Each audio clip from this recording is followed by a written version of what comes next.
नमस्कार। बड़ी खबर पर बड़ी और सार्थक बहस के साथ हम लेकर हाजिर है आज की पंचायत में हूं आपके साथ रीमा पराशर। शाहजहां शेख एक ऐसी शख्सियत बन गया है पश्चिम बंगाल में इस वक्त जिसके आगे कानून भी लगता है कि फेल है। और फेल इसलिए है कानून क्योंकि ममता बनर्जी की सरकार यानी पश्चिम बंगाल की सरकार नहीं चाहती कि उनका राजदार यानी शाहजहां शेख जो कि उनका नेता भी है वो सीबीआई की गिरफ्त में जाए। ना तो कोर्ट की दलील सुनी जा रही है। कोर्ट का कहना था कि 4:30 बजे तक की समय सीमा है, जबकि बंगाल पुलिस को सीबीआई को सौंपना है शाहजहां शेख को। लेकिन 4 बजे से सीबीआई की टीम बंगाल पुलिस के दफ्तर पहुंची हुई है, लेकिन अभी तक शाहजहां शेख को सुपुर्द नहीं किया गया है। कानूनी पेच दांव पेच खेलने की पूरी तरह से कोशिश हो रही है और उस सब के बीच ममता बनर्जी का कहना है कि यह सब राजनीति के लिए किया जा रहा है। प्रधानमंत्री नरेंद्र मोदी भी आज पश्चिम बंगाल में थे और वहां पर उन्होंने कई अहम मुद्दों पर बात की। उन्होंने संदेश खाली की महिलाओं से भी मुलाकात की और उनका दर्द भी जाना और समझा। तो कुल मिलाकर एक तरफ कानून का शिकंजा है और दूसरी तरफ सरकार का शिकंजा। कौन किस पर भारी है, जरा आज इसी पर चर्चा करने की कोशिश करेंगे कि राजदार को बचाने के लिए ममता बनर्जी सरकार किस हद तक जा सकती है और आखिर ऐसे कौन से राज हैं जिनका खुलने का डर पश्चिम बंगाल सरकार को, ममता बनर्जी को सता रहा है और इसीलिए शाहजहां शेख को सीबीआई को नहीं सौंपा जा रहा है। बेहद ही खास मेहमान जुड़ेंगे, लेकिन सबसे पहले प्रधानमंत्री और खासकर जवाब में विपक्ष ने जो बातें कही उन पर नजर डालते हैं।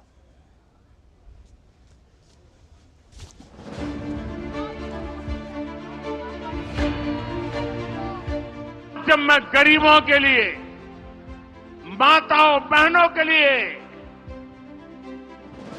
जी जान से कुछ करने के लिए लगा हुआ हूं, समर्पित भाव से लगा हुआ हूं, तो उसका कारण मैंने पूरे देश का वो परिवार भाव महसूस किया था। आज मैं उसका कर्ज चुका रहा हूं।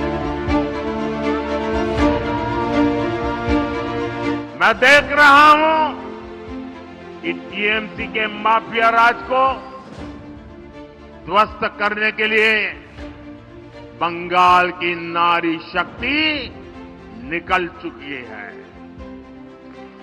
संदेश खाली ने दिखाया है कि पश्चिम बंगाल की बहन बेटियों की बुलंद आवाज सिर्फ और सिर्फ भाजपा ही है। साथियों, तुष्टीकरण और तोलाबाजों के दबाव में काम करने वाली टीएमसी सरकार कभी भी बहन बेटियों को सुरक्षा नहीं दे सकती। टीएमसी सरकार बंगाल की महिलाओं के गुनहगार को बचाने के लिए पूरी शक्ति लगा रही है, लेकिन पहले हाई कोर्ट और फिर सुप्रीम कोर्ट से भी राज्य सरकार को झटका लगा है। आज खाली विज्ञापन देके, भाषण देके बड़ा बड़ा भाषण करते हैं चुनाव का टाइम में। आज चुनाव के बाद इसको शक्ल भी नहीं देखा जाएगा। गांधी परिवार के प्राइम मिनिस्टर बने, डिप्टी प्राइम मिनिस्टर बने। राजीव गांधी जी के बाद एक व्यक्ति किसी जगह पे हमारे देश में नहीं था। कि बीजेपी अपने शासित राज्य में चुप्पी लगा जाती है। बलात्कार का मामला हो, बलात्कारियों को छोड़ने का मामला हो, उनको माल्यार्पण का मामला हो, वो परिवार का हिस्सा बन जाते हैं। ट्विटर पे लिखने लगते हैं मैं उनका परिवार। बहुत अच्छा गया, आप गए वहां, संदेश खाली गए। कि सीबीआई ईडी जितने भी यहाँ तैनात किया जाए, जिनके हाथ में सौंपा जाए जिम्मेवारी तफ्तीश की, बंगाल की जो पुलिस बल है वो कभी नहीं मदद करेगी। और बंगाल की पुलिस बल की बिना मदद केंद्रीय जांच एजेंसी को कामयाबी कितने हद तक मिलेगी, इसमें मेरा खुद को बड़ा शंका है।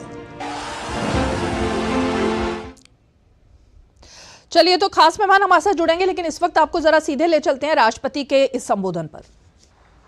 आज परफॉर्मिंग आर्ट्स के क्षेत्र में सर्वोच्च राष्ट्रीय सम्मान एकेडमी फेलोशिप और एकेडमी पुरस्कार से सम्मानित किए जा रहे सभी कलाकारों और कलाविदों को मैं बहुत बहुत बधाई देती हूँ।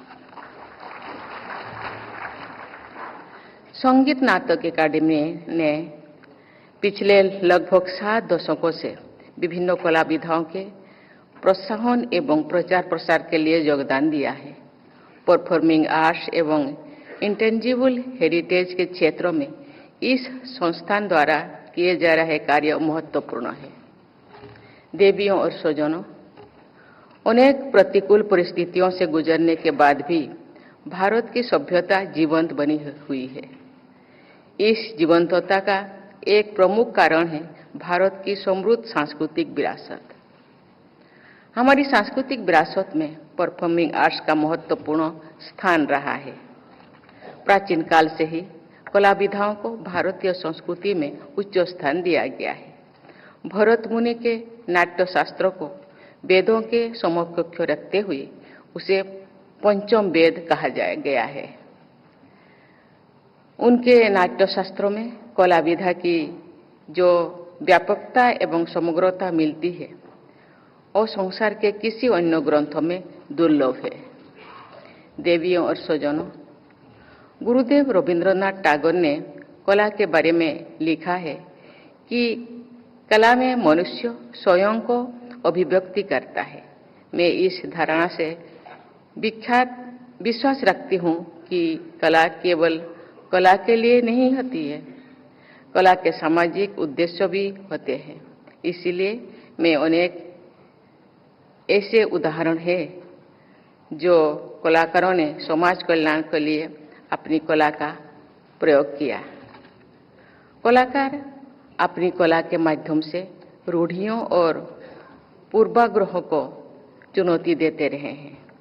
वे अपने कला से समाज को जगाते रहे हैं। हमारी कलाएं भारत की सॉफ्ट पावर का सर्वोत्तम उदाहरण है। इसीलिए भारतीय कलाएं हमारी विदेश नीति का भी अभिन्न अंग है। देवियों और स्वजनों, आज के परिवेश में तनाव और अवसाद जैसी मानसिक समस्याएं बढ़ रही है। इसके अनेक कारण हैं। हम आध्यात्मिकता को छोड़कर भौतिक सुख पर अधिक ध्यान दे रहे हैं। भौतिक सुख एवं धन के पीछे भागने से जीवन एकांगी हो जाता है। कला से जुड़ाव हमें सृजनशील बनाता है। कला सत्य की खोज का मार्ग प्रदान करता है। कला के सानिध्य में हम आध्यात्म और अपने मूल से जुड़ते हैं। कला जीवन को सार्थकता प्रदान करती है। भारतीय परंपरा में कला एवं साहित्य विहीन व्यक्ति को मानवता से विहीन माना जाता रहा है। इस प्रकार कला मानवता की पहचान भी है। देवियों और स्वजनों, लोक जीवन में उल्लास का संचार करने वाला लोकगीत और नृत्य भी हमारे कला परंपरा का अंग है। सरकार फोक आर्टिस्ट को पद्म पुरस्कार से सम्मानित करते हैं। इस वर्ष श्री भागवत प्रधान जी, श्री बड्रप्पन एम जी, श्री दसारी कंडप्पा जी जैसे लोक कलाकारों को पद्म पुरस्कार से सम्मानित करने की घोषणा की गई है। मुझे बताया गया है कि संगीत नाटक अकादमी लोक जन प्रथा उत्सव की एक श्रृंखला आयोजित करती है।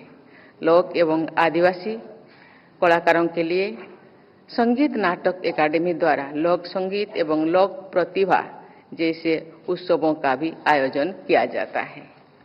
मैं इस संस्थान द्वारा लोक कलाओं एवं कलाकारों को बढ़ावा देने के लिए किए जा रहे कार्यों की प्रशंसा करती हूँ तथा ऐसे आयोजनों की सफलता की कामना करती हूँ।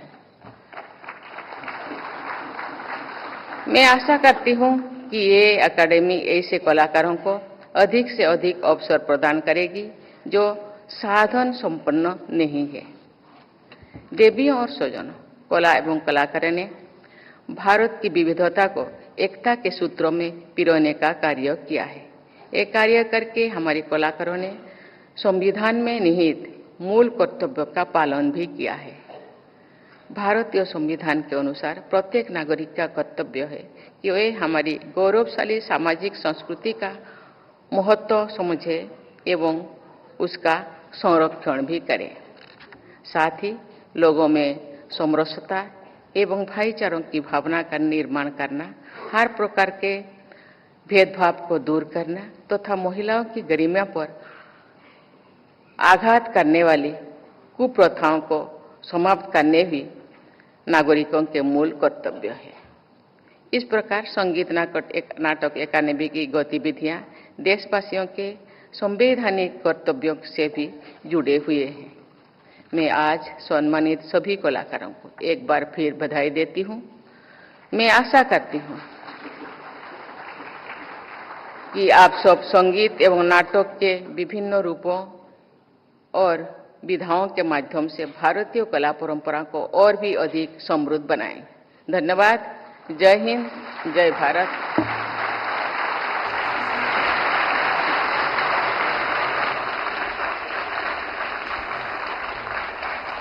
बहुत बहुत धन्यवाद माननीय राष्ट्रपति महोदया। और अब राष्ट्रगान, आप सबसे निवेदन है अपने स्थान पर खड़े हों।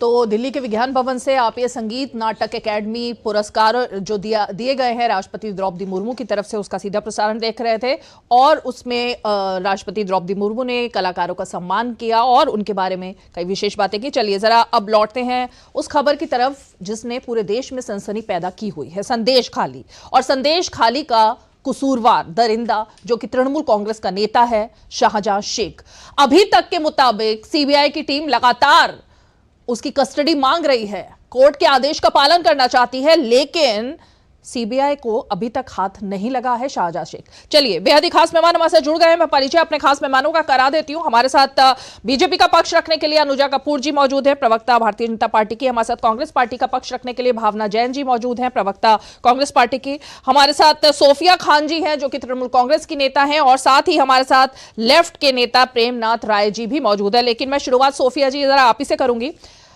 क्यों धज्जियां उड़ाई जा रही हैं कानून की पश्चिम बंगाल में? आखिर क्या वजह है शाहजहां शेख उसको सीबीआई को भी नहीं सौंपा जा रहा है, जबकि अदालत के बार बार कहने के बावजूद?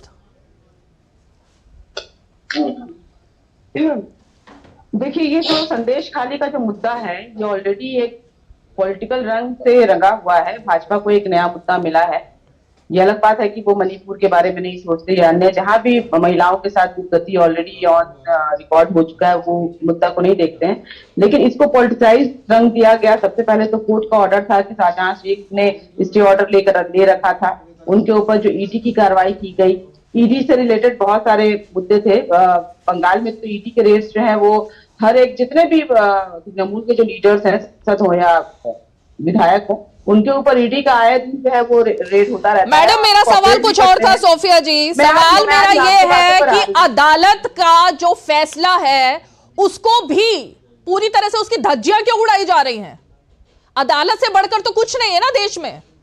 अदालत भी राजनीति कर रही है क्या आपके खिलाफ? अदालत और प्रशासन को, हम तृणमूल कांग्रेस के जितने भी कर्मी हैं, जितने भी मानने वाले हैं, वो सारे लोग अदालत को मानते हैं और लॉ एंड ऑर्डर को भी मानते हैं। तो इसीलिए मैं उसी बात पर आ रही हूँ कि यहाँ पर देखिए, अप्रिय घटना जो है वो जिस भी क्षेत्र में हो, जिस भी राज्य में हो, वो अप्रिय ही होती है। खासकर अगर महिलाओं को लेकर बात करें तो उसकी कड़ी निंदा हम सब करते हैं, वो तृणमूल के लोग हों या भाजपा के हों या अन्य जो भी दल के लोग हों। अगर वो ऐसा काम करते हैं तो हम जितने भी तृणमूल कांग्रेस के जो लोग हैं, खासकर ममता बनर्जी की अगर बात करें तो वो दृढ़ता के साथ खड़ी रहती हैं कि जो भी दोषी है वो कटघरे के पीछे होगा। जो प्रशासन है, शेख शाहजहां के साथ इतनी मेहरबानी की शेख शाहजहां के ऊपर महिलाओं से पहले ईडी के जो मामला थे वो देखिए, प्रशासन ये केंद्र का काम है। ईडी अगर उनके पास जा सकता है तो ईडी उन्हें अरेस्ट भी कर सकता था, लेकिन कोर्ट का जो स्टे ऑर्डर था उसके कारण ईडी या जो पुलिस है वो अपना काम नहीं कर पा रही थी। तो इसमें कहीं भी ममता बनर्जी या उनके लोगों का कोई दोष नहीं है। मैडम रुकिए, सुनिए सोफिया जी, सीबीआई को सुपुर्द करना है, आप समझ रही हैं इस बात को? कोर्ट ने कहा है 4:30 बजे तक सीबीआई को देना था, लेकिन अभी तक सीबीआई के हाथ नहीं लगा है शेख। यही तो मैं जानना चाहती हूं कि धज्जियां क्यों उड़ रही हैं अदालत के फैसले की। देखिए, अदालत के फैसले का हम सम्मान करते हैं। अगर ये, मुझे लगता है आपको ये केंद्र से पूछना चाहिए, क्योंकि अगर यहाँ पर ईडी, बिल्कुल ईडी जो है वो केंद्र से भेजा हुआ है। अगर ईडी, अरे ईडी मैडम कहाँ आ गया? अभी तो सीबीआई की बात हो रही है। सीबीआई अदालत के कहने पर पहुंची, सीबीआई को सुपुर्द करना है, ये भी अदालत ने कहा। इसमें ईडी का कोई रोल नहीं है, केंद्र सरकार का कोई रोल नहीं है, इसमें तो अदालत और सीबीआई। शाहजहां शेख शायद वही होंगे जहां पर ब्रिजभूषण सिंह बैठे हुए हैं। आप, मुझे अच्छा लगता है कि जहां पर यह हमारी महिला काबिल दोस्त मुस्कुरा रही हैं, मैं भी आऊंगी उनके ऊपर कि ब्रिजभूषण सिंह जहां पर है, जहां महिला पहलवानों के लिए जितने महीने वो बैठी रही और इंसाफ मांगती रही, उनको तो इंसाफ मिला नहीं। लेकिन संदेश खाली को एक बहुत बड़ा एक षड्यंत्र का एक रूप देने की कोशिश की गई है। एनसीआरबी रिपोर्ट के हिसाब से बंगाल और कोलकाता 3 सालों से आप मुद्दे पर आई नहीं रही है, या तो आप समझ नहीं पा रही है मुद्दा, या आप डिफेंड करने के लिए आपके पास शब्द नहीं है, इसलिए आप उस पॉइंट पर ही नहीं आ पा रही है जिस पॉइंट पर लाने की मैं कोशिश कर रही हूँ। अदालत का फैसला, अदालत का वर्डिक्ट, अदालत, पुलिस नहीं, अदालत और पुलिस और प्रशासन हम सबको कोऑपरेट कर रहे हैं। ये अलग बात है कि मीडिया में कुछ अलग रंग दिखाया जा रहा है, लेकिन यहाँ पे जो हमारे वुमेन्स का रिपोर्ट था वो सबमिट हो चुका है, पुलिस अपना काम कर रही है और शेख शाहजहां को ऑलरेडी अरेस्ट कर लिया गया है। तो इसमें मुझे लगता है कि करने और कहने के लिए कुछ है नहीं। बाकी काम कोर्ट और प्रशासन कर रही है, पुलिस अपना काम कर रही है, और संदेश खाली में कहीं ना कहीं लॉ एंड ऑर्डर अब बहुत हद तक मेंटेन हो चुका है। भाजपा की चाल जो है वो नाकाम हो चुकी है। अनुजा कपूर, ये अदालत, सीबीआई और खासकर सीआईडी और पुलिस, इन सब में जो घालमेल करने की कोशिश हो रही है, मैं नहीं समझ पा रही कि अदालत के फैसले का सम्मान हो, इससे किसी को क्या नाराजगी? इसमें भी बीजेपी ने कुछ कहा था क्या अदालत को कि ऐसा फैसला देना चाहिए? जय श्री राम। एक बात कहूंगी अपनी बहन से, जो मोदी जी ने भी कहा था बंगाली में, घोर उद्बे संपूर्ण बंगाल खाली, टीएमसी घोर पाप करुच है। तो ये आपको समझ में आना चाहिए कि आप जो यहां बैठकर अपना ज्ञान दे रही हैं, वो आप अदालत के खिलाफ कंटेम्प्ट ऑफ कोर्ट कर रही हैं, और contempt of court West Bengal की ममता बनर्जी वो भी कर रही हैं। आप बार बार सेंटर को कह रही हैं कि वो सीबीआई और ईडी की जांच करवा रही है। मुझे ये समझ में नहीं आ रहा, बार बार हम इसके बारे में बात कर चुके हैं कि सीबीआई ईडी का बीजेपी से कोई लेना देना नहीं है।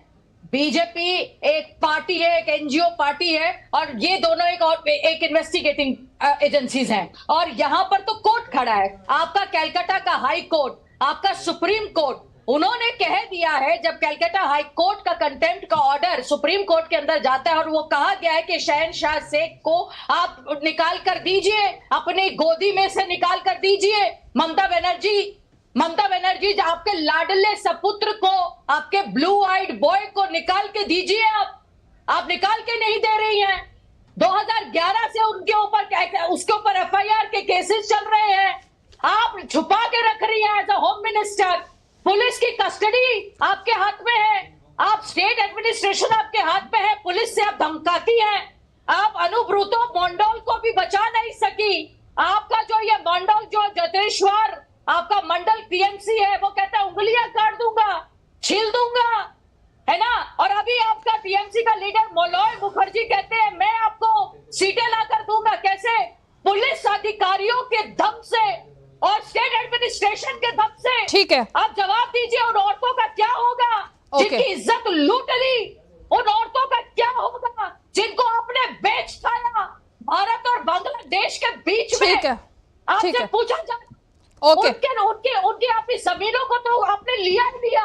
ठीक है, उनके मान सम्मान की धज्जियां उड़ा दी। ओके, चलिए मैं जरा ओके आप बुलाइए पार्लियामेंट, ठीक है, बुलाइए पार्लियामेंट में बात कीजिए। ममता बनर्जी ने मणिपुर का रेजोल्यूशन लेकर आई थी ना ओके, विधानसभा में, तो लेकर आओ विधानसभा में, अब लेकर आओ, अब दिखाओ तुम क्योंकि सिचुएशन इतनी बुरी है कि आप लोग बात करते हैं यहाँ पर औरतों के साथ उत्पीड़न तो है ही, जो एक स्कीम्स मोदी जी ने चलाए थे वो यहाँ तक नहीं पहुंच पा ठीक है, मोदी जी के दी हुई चीजें नहीं पहुंच पा रही। ममता बनर्जी कहती है कि वुमेन रिजर्वेशन बिल।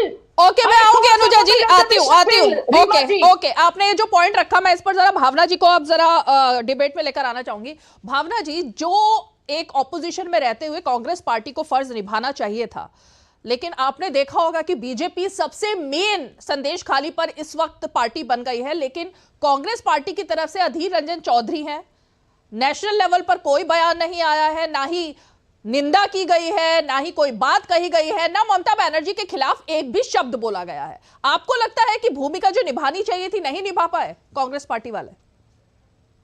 मैं ये कहना चाहूंगी मेरी बहनों को यहाँ पर आज देख के ये बड़ा दुख होता है कि ये जो रोष आज व्यक्त हो रहा है मेरी भाजपा की बहन के माध्यम से, वो रोष कहाँ था जब बहनों को नग्न भाजपा शासित मणिपुर में नग्न प्रदर्शित किया गया था? कहाँ था ये?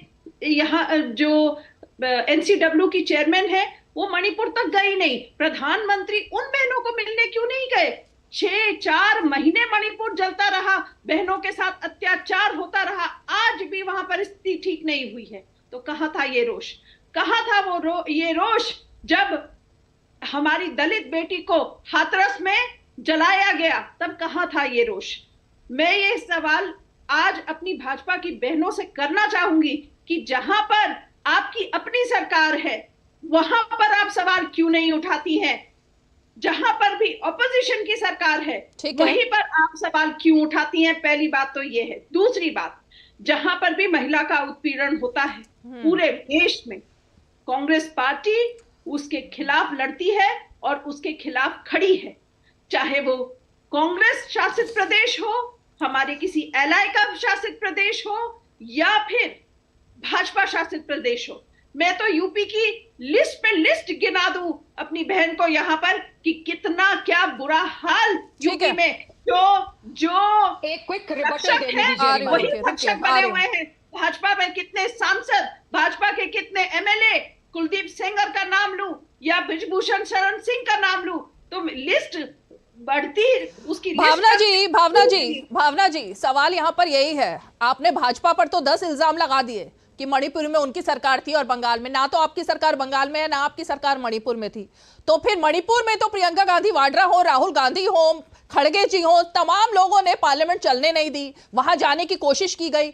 यही चीज तो मैं पूछ रही हूं कि कांग्रेस पार्टी बंगाल की महिलाओं के साथ क्यों नहीं खड़ी है? मतलब बीजेपी पर सवाल करेंगे लेकिन आपसे भी तो सवाल पूछा जाएगा ना, आप लोग कहां है बंगाल में? मैं तो सीधी सी बात कहती हूँ, देश में कहीं पर भी, चाहे वो हमारी अपनी सरकार हो बहन, हम उसके अन्याय के खिलाफ खड़े हैं। कांग्रेस पार्टी, राहुल गांधी, हमारे नेता राहुल गांधी, एक ट्वीट नहीं दिखाई दिया मुझे, एक बयान नहीं दिखाई दिया मुझे, कांग्रेस पार्टी की तरफ से ऑफिशियल बयान एक भी नहीं आया।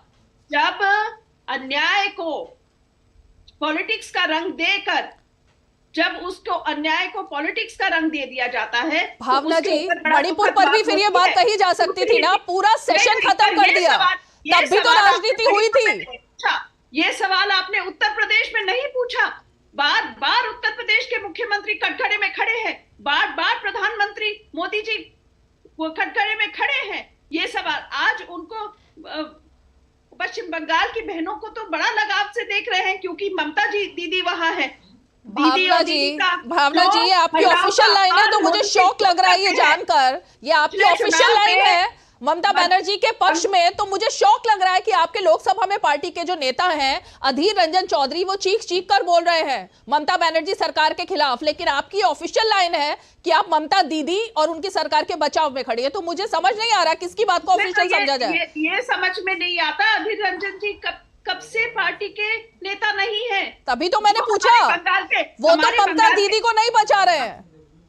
मैं किसी को बचा नहीं रही हूं, मैं सीधा सवाल ये पूछ रही हूं कि एक तरफ उत्पीड़न होता है, महिला के उत्पीड़न, मैंने पहला शब्द आपको यही कहा था कि कहीं भी महिला का उत्पीड़न हो देश में, हम वहां की अनुजा कपूर जवाब देंगी।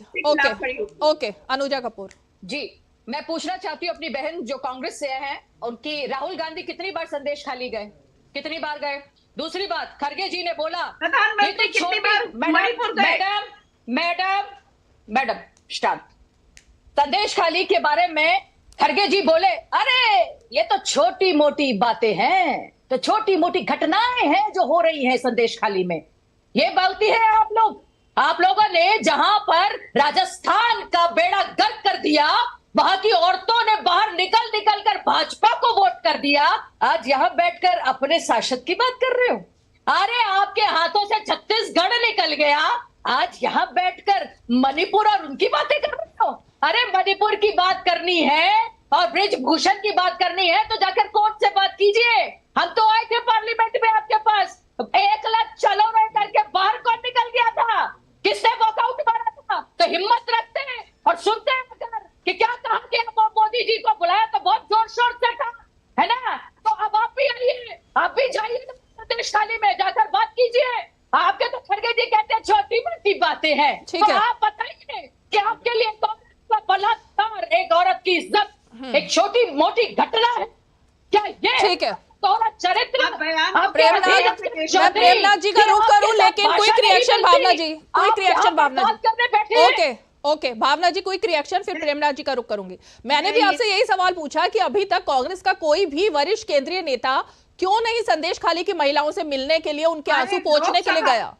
हमारे लोकसभा के नेता हैं अधीर रंजन चौधरी, वो पश्चिम बंगाल से आते हैं, परिस्थिति उनको मालूम है, उन्होंने बिल्कुल वक्तव्य दिया है और क्लियर वक्तव्य दिया है। देखिए, जहां पर भी महिला पे अन्याय होता है कांग्रेस उसके साथ खड़ी है। सवाल ये नहीं है कि कांग्रेस कहां है, तो सवाल ये है कि भाजपा। सवाल ये क्यों नहीं है? सवाल ये क्यों नहीं है? सवाल तो है ना, ये कांग्रेस कहां है? कांग्रेस कहां है, ये सवाल क्यों नहीं है मैडम? ये तो सवाल है कांग्रेस कहां है। कांग्रेस की कोई भी महिला नेत्री, कोई भी महिला नेत्री अगर संदेश खाली की महिलाओं से नहीं मिलती, या आप भी प्रवक्ता है पार्टी की, आप भी जाके मिल सकती थी। अगर आप भी नहीं गई, प्रियंका गांधी भी नहीं गई, कोई भी महिला नेत्री नहीं गई, तो सवाल तो पूछा जाएगा ना कि कांग्रेस पार्टी कितना सीरियसली ले रही है इस बात को। पर मैं ये पूछना चाहती हूँ कि जो महिला नेत्री वहां पहुंची हैं पश्चिम बंगाल में, वो मणिपुर क्यों नहीं गई? वो ब्रिजभूषण शरण सिंह को क्यों नहीं इसका मतलब मणिपुर बड़ा मामला था, संदेश खाली नहीं है, ये आप कहना चाह रही हैं आपकी नजरों में? सवाल ये नहीं है आप देश में महिलाओं को अलग अलग मत देखिए भावना जी, मेरा तो यही कहना है। हर जगह महिलाओं की पीड़ा सेम है। अगर ऐसा कोई इंसिडेंट होता है, मणिपुर की महिला पे अत्याचार होता है, मणिपुर को लेकर प्रधानमंत्री ने सदन में भी जवाब दिया, एक्शन भी लिया गया, अदालत का फैसला भी आया, गृह मंत्री ने भी जवाब दिया और पार्लियामेंट को आप लोगों ने चलने भी नहीं दिया था। ये फर्क है मणिपुर और संदेश खाली में। लेकिन संदेश खाली में ऐसा कुछ नहीं किया जा रहा ऑपोजिशन की तरफ से, क्योंकि प्रधानमंत्री पूरे सत्र में इस सवाल पे जवाब देने नहीं आए। पूरे सत्र में पूरा सत्र निकल गया, 5 महीने मणिपुर चलता रहा। जी, जब प्रधानमंत्री ने जवाब दिया तो आपकी पार्टी ने वॉकआउट कर दिया था, आप लोग सुनने के लिए नहीं बैठे थे प्रधानमंत्री क्या बोल रहे हैं मणिपुर, तो कम से कम सुनने के लिए रुकना चाहिए था। चलिए प्रेमनाथ जी का मैं रुक करूंगी अब, क्योंकि आपने इस बात को इस तरह से बना दिया। प्रेमनाथ जी, बृंदा कारात एक दिन गई और उसके बाद से अब ये पूरा का पूरा जो मुद्दा है वो बीजेपी के हाथ में है। प्रधानमंत्री ने भी आज बोला और बीजेपी के नेता लगातार वहां पर जा भी रहे हैं। आपको लगता है कि आप भी क्या ममता बनर्जी के सपोर्ट में हैं इस मुद्दे पर, कि शाहजहां शेख को राज जो है उसके छुपाने के लिए सीबीआई को भी नहीं सौंपा जा रहा है? आप देखिए इस संदेश खाली में हो क्या रहा है। हमारे वहां विधायक रहे हैं निरापद सरदार। निरापद सरदार ने 2012 और 2013 में जब ममता जी मुख्यमंत्री वहां की थी तो वहां की समस्याओं को उठाया था। वहां प्रॉब्लम क्या है? प्रॉब्लम यह है कि वहां जो छोटे किसान हैं, गरीब लोग हैं, जिनको वाम मोर्चा सरकार ने शेयर क्रॉपर्स के तौर पर लैंड ओनर्स के साथ उनको हिस्सेदारी दी थी, उनकी जमीन को हड़प करके वहां जो झींगा पालन का काम शुरू किया गया है और इसमें तृणमूल कांग्रेस के सभी नेता उसमें इन्वॉल्व हैं जो इस समय हैं, और उनको बचाने की कोशिश ममता जी करती रही हैं।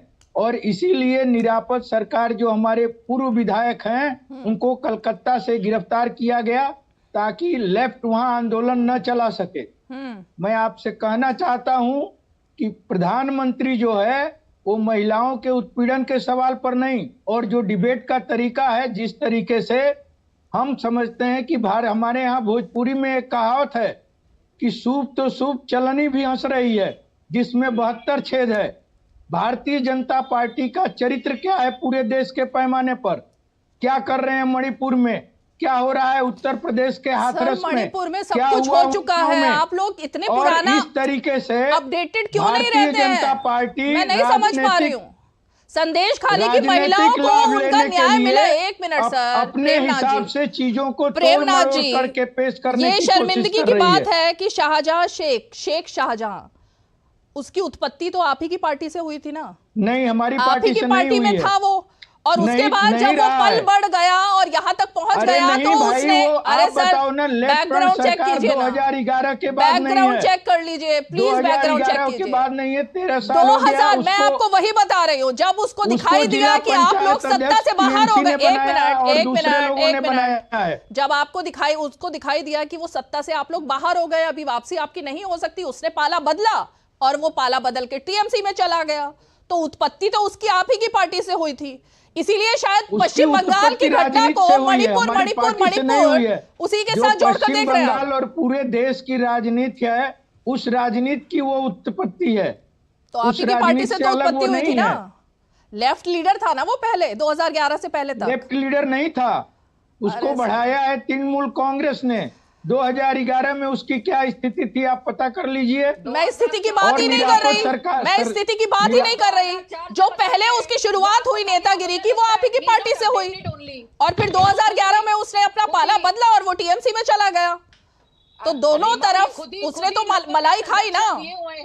अनुजा कपूर, बांग्लादेश से कोई कैसे आ सकता है? बांग्लादेश से आया हुआ एक मजदूर आकर काम करा, मजदूरी में डॉन बन गया। 2004 में लिखा हुआ है, हमारे पास तो डेटास है ना, ये बताएं ये बैठकर। इन्होंने संरक्षण खुद ने दिया। अरे टीएमसी और लेफ्ट दोनों भाई एक भाई एक बहन है, दोनों चोर मुसेरे भाई। अरे आप लोगों ने इसे शाहजहां शेख को इतना बड़ा बना दिया कि आज जो लोगों का उसे जीना हराम कर दिया है। अरे वो कंटेम्प्ट ऑफ कोर्ट हो रहा है, कोई पूछने को तैयार नहीं उससे, वो ऐसे करके तो चलता है। अरे वो ऐसे चौड़ा होके चलता है, क्या है वो चीज है, वो कौन है? उसके सामने लॉ एंड ऑर्डर को सोफिया खान, ये सारे उसके आगे हाथ सब लोग देखते बस उसको। प्रेमनाथ जी, ओके प्रेमनाथ जी, क्योंकि जो सच्चाई है वो छुपाई नहीं जा सकती, इतिहास भी बदला नहीं जा सकता है। शेख शाहजहां की उत्पत्ति आपकी पार्टी से हुई और शायद यही वजह है क्या? आप देखो ना, आप बताइए ना, हमारी पार्टी, आप इस बात को डिनाई कैसे कर सकते हैं कि 2011 तक वो आप ही की पार्टी का हिस्सा था? सीपीएम है, सीपीआई है, फॉरवर्ड ब्लॉक है। एक साधारण कार्यकर्ता वहां रहा, साधारण कार्यकर्ता किस तरीके से रहा और किस तरह से उसका डेवलपमेंट हुआ। मैं ये तो कह रहा हूँ 2011 से टीएमसी की सरकार है। हाँ। और निरापद सरदार जो हमारे विधायक रहे हैं 2011 से 2016, ओके, वहाँ असेंबली में उठाया। ऐसे कौन से राज है? एक मिनट प्रेमनाथ जी, ठीक है। और भाजपा और टीएमसी ये दोनों मिले हुए थे। भाजपा और टीएमसी, बंगाल की राजनीति को देखिए ना, ममता और किस तरीके से भाजपा एक समय में पूरे देश के साथ रही है। उनकी पॉलिटिक्स तो आपके साथ है ना ममता बनर्जी, या नहीं है? नहीं, हमारे साथ नहीं, हम तो ममता के साथ लड़ रहे हैं। अरे भाई, आप ही की इंडिया अलायंस का पार्टनर है ना सब, एक ही साथ एक ही मंच पर दिखाई दिए थे। अभी हमारा हाथ से हाथ मिलाकर, दल से दल और दिल से दिल मिलाकर लड़ाई होगी बंगाल के अंदर। हम भारतीय जनता पार्टी के खिलाफ हैं देश के पैमाने पर, और भारतीय जनता पार्टी को हराने की कोशिश कर रहे हैं। प्रेमनाथ जी, अब जवाब सुनिए। प्रेमनाथ जी, एक मिनट। सोफिया खान, बंगाल में लेफ्ट जो है वो जीरो पर आकर खड़ी हो गई है। वो विधानसभा का चुनाव हो या पंचायत का हो, आप बिल्कुल जीरो पर है, तो आप कुछ ना कहें तो अच्छा है। अनुजा जी को मैं जवाब देना चाहूंगी कि आपकी जो बौखलाहट है वो देखते बनती है, क्योंकि बंगाल के लोगों ने तीसरी बार आप लोगों को नकार दिया है बहुमत के साथ। ममता बनर्जी को वही महिलाओं ने, जिस महिलाओं की दुहाई आप चीख चीख कर दे रही हैं, उसी महिलाओं ने कन्याश्री को रेप करवा के, डिग्निटी उनकी खत्म करवा के, पुलिस वालों को मैं नहीं सुनूंगी आपकी बात, क्योंकि जिस तरीके से आप बात कर रही है यहाँ बैठकर एक औरत होते हुए, आपको शर्म आनी चाहिए। आपके पुरखे, आपके पुलिस वाले, एक एक करके बात कीजिए, एक एक करके बात कीजिए प्लीज, एक एक करके।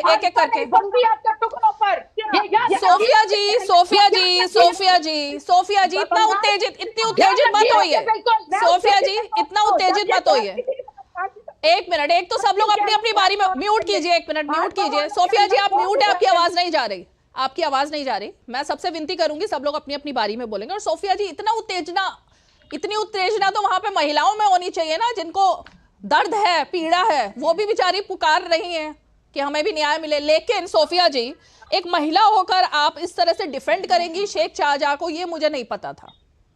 क्यों डिफेंड किया जा रहा है उस दरिंदे को? व्हाट्सएप यूनिवर्सिटी के स्टूडेंट्स हम नहीं है, हम लोग फैक्ट लेकर बात करते हैं। मैंने अभी कहा फैक्ट बताइए, फैक्ट बताइए मुझे। रिपोर्ट कहता है कि Kolkata is the safest city, Bengal की महिलाएं बहुत सुरक्षित है। एक दो अप्रिय घटना हो सकती है जिसको लेके भाजपा देखिए नहीं छोड़ती कि वो कोई भी राज्य किसी भी तरीके से वो ये मुद्दा संदेश खाली पर आइए, लौटकर संदेश खाली पर लौटकर आइए। एक मिनट, संदेश खाली की महिलाएं, संदेश खाली की पीड़ित है, संदेश खाली पर लौटिए। एक मिनट रुकिए सोफिया जी, संदेश खाली पर लौट कर आइए। मणिपुर से लौट आइए संदेश खाली पर। मोदी जी जो मौन लेकर थे जब मणिपुर की औरतों को परेड कराया, मणिपुर से संदेश खाली पर कब लौटेंगी आप? बिल्किस बानो की बात नहीं कर रहे, कब लौट कर आएंगी संदेश खाली पर मैडम? बंगाल में कब लौट कर आएंगी आप? रीमा जी इनको बड़ी डेटा एनसीआरबी का डेटा दे दो इन्हें। एक बहन मेरी एनसीआरबी का डेटा सुनोगी? आपको एनसीआरबी का डेटा दे देती हूँ। 2020 सुन लीजिए, 2020 का डेटा है, अगर हम सुन लीजिए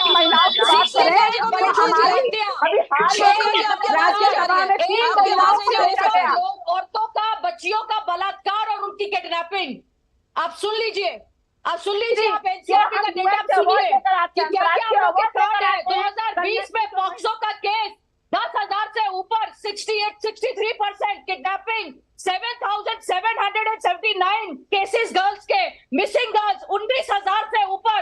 2010 से 2015 का ह्यूमन ट्रैफिकिंग का केस 25%, 2016 में 44%, 2018 से 2019 में पॉक्सो के केसेस 67% महिलाओं के खिलाफ अपराध आपके 2018 से 2020 में 36,000 केसेस, 76%। जवाब दीजिए आप। 2015 से 2017 का बीच में 67.3%।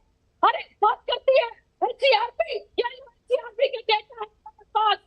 सोफिया जी आंकड़ों को कोई नहीं झुठला सकता, एनसीआरबी के आंकड़ों को कोई नहीं झुठला सकता। देश में कोलकाता या फिर की संदेश खाली या फिर की संगूर या फिर की नंदीग्राम, तमाम जगहों के डेटा जो है उनको झुठलाया नहीं जा सकता मैडम। मेरा सीधा सवाल आपसे यह है सोफिया जी सुनिए, सोफिया जी सवाल सुनिए, सोफिया जी सवाल सुनिए सोफिया जी, आप नॉन स्टॉप बोलती नहीं रह सकती हैं, आपकी आवाज नहीं जा रही है सोफिया जी। अगर आप नॉन स्टॉप बोलेंगी तो आपकी आवाज म्यूट हो जाएगी। आप सवाल सुनने की थोड़ी सी जहमत उठाइए। मेरा सवाल सीधा ये है, मैं आंकड़ों पर नहीं जा रही, आंकड़े अनुजा कपूर ने भी दे दिए हैं और आगे भी आंकड़े भावना जी भी दे सकती हैं।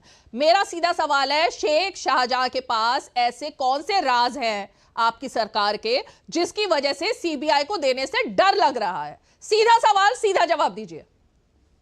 देखिए, मैंने पहले भी कहा कि हम लोग लॉ एंड ऑर्डर को मानते हैं, बहुत बखूबी मानते हैं। जब तक कि यहाँ पर जो अपोजिशन है, खासकर अगर हम बात करें भाजपा की, तो उन्होंने हर एक मुमकिन कोशिश की कि यहाँ पर गंदी राजनीति चुनाव से पहले कर सके, खासकर महिलाओं को लेकर। शेख शाहजहां को सीबीआई को क्यों नहीं सौंपा जा रहा है? शेख शाहजहां एक मामूली टीएमसी के नेता थे, ना वो विधायक थे ना वो सांसद थे। सीबीआई को क्यों नहीं सौंपा जा रहा है? बंगाल में 90% लोग जो है वो टीएमसी से जुड़े हुए हैं। अरे भाई, सीबीआई को सौंपने में क्या दिक्कत है? देखिए, सीबीआई को हम क्यों सौंपे? ये हमारा अदालत ने कहा है, अपना काम अदालत ने कहा है सीबीआई को सौंपने के लिए, और जब अदालत ने क्लियरेंस किया तो उसको पुलिस ने पकड़ लिया। अदालत ने कहा है सीबीआई जांच के लिए।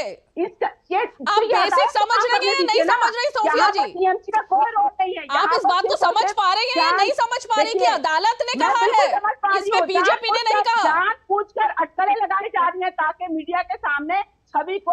अरे भाई, मीडिया कहां से आ गई? अदालत ने कहा है, अदालत ने कहा है। जब मीडिया भाजपा के प्रवक्ता बन जाते हैं तो हमारे पास कोई जवाब नहीं होता। मैडम, अदालत ने कहा है, हाई कोर्ट ने कहा है, सुप्रीम कोर्ट ने आपकी याचिका खारिज की है मैडम। और 2024 के चुनाव में पता चल जाएगा कि बंगाल कितनी ज्यादा असुरक्षित है। अरे मैडम, बंगाल में जो महिलाएं हैं वो अदालत का मतलब समझती हैं आप? 2024 के चुनाव में अदालत का मतलब समझती हैं सोफिया जी? हाई कोर्ट का मतलब समझती हैं? बिल्कुल समझती हूँ। हाई कोर्ट के कहने पर सीबीआई जांच हो रही है।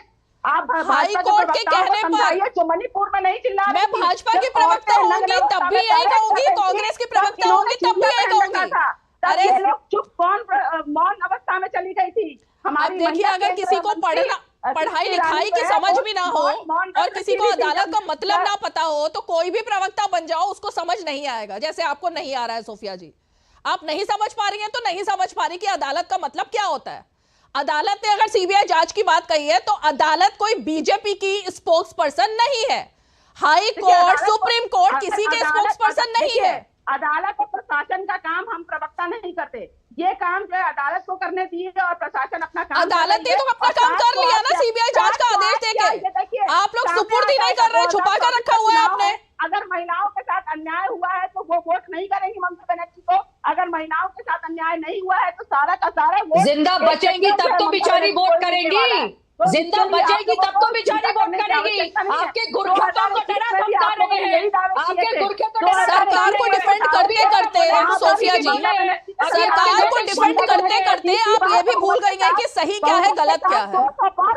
चलिए ठीक है, भावना जी का मैं रुक करना चाहूंगी, शायद वो समझ पाएंगी इस इशू को और वो बता भी पाएंगी। भावना जी, अदालत का मतलब तो पता ही है। अब हम मणिपुर से थोड़ा सा संदेश खाली की तरफ भी जरा चल लेते हैं, क्योंकि महिलाएं तो वहां भी पुकार रही हैं, उनके साथ वहां दरिंदगी भी हुई है और नाम पूछ कर उनको ले जाया जाता था, ये भी उन्होंने व्यथा अपनी बताई है। तो थोड़ा सा संदेश खाली पर भी मैं चाहूंगी हम जिक्र कर लें। मजबूरी हो सकती है विपक्ष की कोई भी नहीं। देखिए, मजबूरी का कोई सवाल नहीं है, यह देश की महिलाओं का सवाल है। सीधी सी बात है, अगर राजनीति, महिलाओं पर राजनीति जो चल रही है वो सिर्फ एक राज्य की महिलाओं के बारे में क्यों चिंता बीजेपी को है, पूरे देश की महिलाओं की चिंता क्यों नहीं है? मैं ये पूछना चाहूंगी कि 10 लाख महिलाएं, 10 लाख महिलाएं लापता है महाराष्ट्र में। क्या क्या कर रही है भाजपा की सरकार? डबल इंजन की सरकार है, यहां पर भी और वहां पर भी। तब क्या हो रहा है? मैं वापस आंकड़े देने पड़ेंगे मुझे लगता है। प्लीज आप मेरे बीच में मत बोलिए, मैं आपके बीच में बोलिए। भावना जी, मैं लेकिन बीच में बोलूंगी। भावना जी, मुझे बीच में बोलना पड़ रहा है।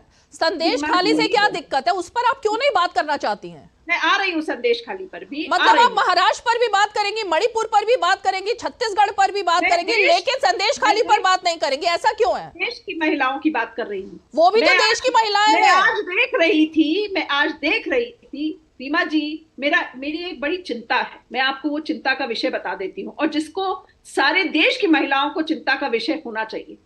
भाजपा जो केंद्र की सरकार है, जब कभी चुनाव नहीं जीतती है, जिस प्रदेश में वो चुनाव नहीं जीतती है, कुछ ना कुछ ऐसे हथकंडे अपनाने की कोशिश करती है कि किसी तरह उस सरकार को बर्खास्त किया जा सके। मतलब अभी ये कहना चाह रही है कि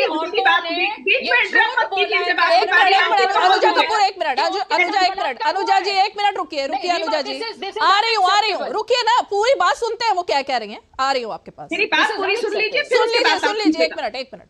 हाँ। भाजपा की ये नियत जो है ना, ये खोटी है। नियत महिलाओं के भले की नहीं है, नियत है कि किस तरह से ऑपोजिशन की सरकारों को या भावना जी, इसका मतलब अधीर रंजन चौधरी झूठ बोल रहे हैं।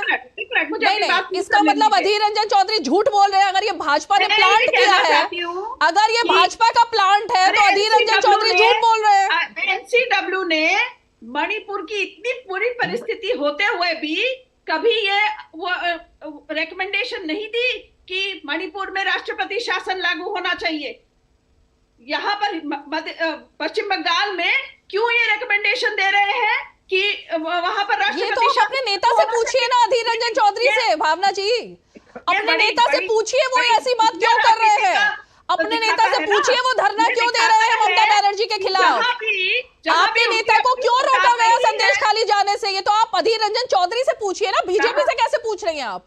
देखिए आप बीजेपी की प्रवक्ता के जैसे अरे भाई मैं तो आपको फैक्ट्स बता रही हूँ। अधीर रंजन चौधरी कह रहे हैं राष्ट्रपति शासन लगना चाहिए। सुन भी नहीं रही, आप बीच में बोले जा रही हैं। क्योंकि आप ऐसा पॉइंट रख रही हैं ना, तो बोलना पड़ेगा बीच में। आपके खुद के पार्टी के नेता ये बात मान रहे हैं जो बीजेपी कह रहे हैं। मैं तो सीधी सी बात कह रही हूँ आपको कि ये एनसीडब्ल्यू ने सिर्फ ममता बनर्जी की सरकार को बर्खास्त करने की क्यों मांग करी है।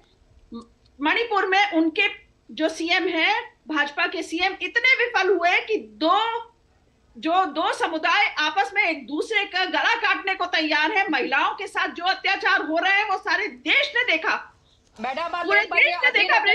भावना जी एक बात सुनिए भावना जी, मैं अनुजा कपूर का रुख करूं, लेकिन भावना जी एक तो इतिहास को कोई झुठला नहीं सकता। भावना जी किस वजह से मणिपुर में ये सब हुआ और किन पार्टियों की वो देन था, उस पर भी बात करनी पड़ती है ना। और इसके बारे में संसद में बताया गया कि किसकी सरकार हुआ करती थी मणिपुर में जब दो जातियों के बीच में ये कहा सुनी और ये नौबत आई, और वो कांग्रेस पार्टी की सरकार थी। किसने हेलीकॉप्टर से वहां पर क्या किया था, ये भी सब बात हो चुकी है। मैं मणिपुर पर चर्चा नहीं करना चाहती क्योंकि उस पर मैंने बहुत चर्चा की है। आज मैं संदेश खाली की महिलाओं के दर्द को समझना चाह रही थी और समझाना चाह रही थी, लेकिन मैं नहीं समझ पा रही हूं ऐसी क्या मजबूरी है कि अपनी ही पार्टी के नेता अधीर रंजन चौधरी जो बात कह रहे हैं उसको आप नहीं मान रही हैं। आप सीधे सा देख नहीं रही है कि किस तरह का इस मैं देश तो में सब कुछ देख रही हूँ, व्यवस्था चल रही है। मैं सब कुछ देख रही हूँ, लेकिन कांग्रेस पार्टी कांग्रेस पार्टी मणिपुर देख रही है लेकिन संदेश खाली नहीं देख रही। ये दिक्कत की बात है। अनुजा कपूर, महिलाओं के दिल में इनके दिल में कोई दर्द नहीं है। सुनिए, जवाब सुनिए अनुजा कपूर से। देखिए मैं तो सिर्फ अपनी बहन को यही कह रही हूँ कि आप एक बार अपनी पार्टी की लाइन बोलिए, क्योंकि मुझे लगता है भटक चुकी हैं। जैसे कि टीएमसी भटक चुका है, लेफ्ट भटक चुका है, इंडिया अलायंस भटक चुका है, उनको नजर नहीं आता है। आप अधीर रंजन चौधरी तो आप ही के लीडर है ना, आप उनसे अलग है या उन्हीं के साथ उनके गुट में है। तो ये बहुत दुखदाई है ये देखकर कि आप लोग की जो सिलेक्टिव पॉलिटिक्स है ना, उससे डरिए आप। सिलेक्टिव पॉलिटिक्स, और आप जिन आंकड़ों की बातें कर रही थी टीएमसी के, जरा वहीं पर जाके देख लीजिए ना, उनके आंकड़े किडनैपिंग के कितने ज्यादा है कि 1 लाख से ऊपर किडनैपिंग के केसेस है। साथ देती है क्या उनका संदेश खाली के अंदर? आपके राहुल गांधी, प्रियंका वाड्रा नहीं जा रही, सोनिया गांधी जी तो राज्यसभा में जाके बैठ गई, क्यों डर गई? अब आप बताइए, वेस्ट बंगाल की ममता बनर्जी जिनको अब वो पोपट कहते हैं, सोनिया गांधी पे बोलने का आपको कोई हक नहीं। चीज कहा जा रही है तो आप जाके बात कीजिए। आप 4 बार से सिलेक्टिव पॉलिटिक्स से औरत को बात दिया मैडम, आपने औरत बात दी, आपने दलित औरत बात दी, आदिवासी बात दी, आपने हिंदू की बात दी, मुस्लिम की बात दी। आपका ये सिलेक्टिव पॉलिटिक्स पार्टी के अध्यक्ष जी कहते हैं। एक सेकंड